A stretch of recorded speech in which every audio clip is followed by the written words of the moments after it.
নমস্কাৰ সকলোকে, মই জ্যোতিমাই স্বাগতম জনাইছোঁ মোৰ অন্য এটা ভিডিঅ'লৈ। আপোনালোক সকলোৱেতো গম পাইছেই যে আজিৰ পৰা অম্বুবাচী মেলা ষ্টাৰ্ট হৈছে। যিহেতু আজি ছানডে, সেইবাবে আমি আজিয়ে ওলালোঁ, কাৰণ অন্য দিনত যিহেতু আমাৰ ডিউটি থাকিব। মোৰ লগত ওলাইছিল তনুশ্ৰী মাইনা, জিমনি বা, মিণ্টু দাদা আৰু মই। কামাৰ বিষয়ে বিশেষ মই একো নাজানো বাৰু, ময়ো ইহঁতৰ লগত যাবহে ওলাইছোঁ তেনেকুৱা।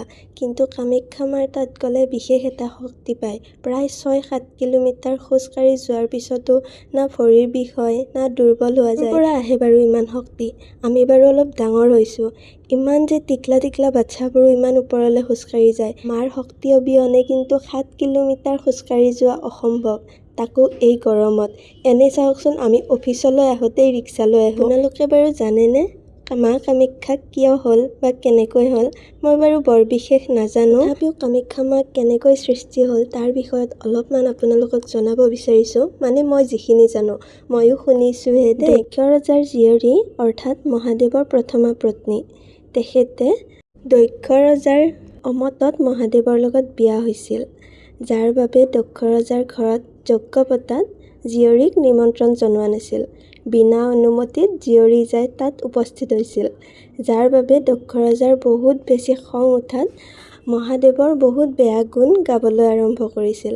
তাকে সহ্য কৰিব নোৱাৰি সতী তাতে প্ৰাণ আহুতি লৈছিল। সতীৰ মৃত্যুক সহিব নোৱাৰি মহাদেৱে তেখেতক কোলাত লৈ গোটেই বিশ্বব্ৰহ্মাণ্ড ঘূৰি ফুৰিছিল, আৰু তাকে দেখি বিষ্ণুদেৱে উপায়ন্তৰ হৈ সতীৰ দেহাটো সুদৰ্শন চক্ৰৰে টুকুৰা-টুকুৰিকৈ কাটি পেলাইছিল, আৰু সেই টুকুৰাকেইটা 51খন ঠাইত পৰিছিল। চবতে এখন এখন শক্তিপীঠ গঢ়ি উঠিছিল, তাৰ ভিতৰত অন্যতম নীলাচল পাহাৰত থকা কামাখ্যা মন্দিৰ।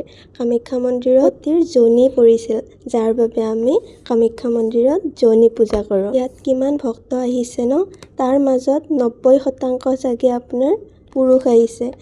তেখেতসকলেও মহিলাৰ যোনি পূজা কৰিব আহিছে, কিন্তু তাৰ ভিতৰত কিছুমান মানুহে আকৌ চাওকচোন, ছোৱালী মহিলাবোৰক ৰেপ কৰে। কেনেকৈ পাৰে বাৰু? বাকী যি কি নহওক, মই বাৰু যিখিনি জানো আপোনালোকক জনালোঁ। ভুল ভ্ৰান্তি কিবা হ'ব পাৰে, কাৰণ মোৰ ইমান এক্সপিৰিয়েঞ্চ নাই। মই এইখিনি শুনিছোঁহে, ভালকৈ পঢ়িও চোৱা নাই। এয়া আমি গধূলি 5টাৰ পৰা ৰাতি 11টালৈ প্ৰায় আপ ডাউন 12 কিলোমিটাৰ খোজকাঢ়ি আমি মাক দৰ্শন কৰিলোঁ। আজিলৈ এৰিছোঁ, পুনৰ অন্য এটা ভিডিঅ'ত আপোনালোকক লগ পাম।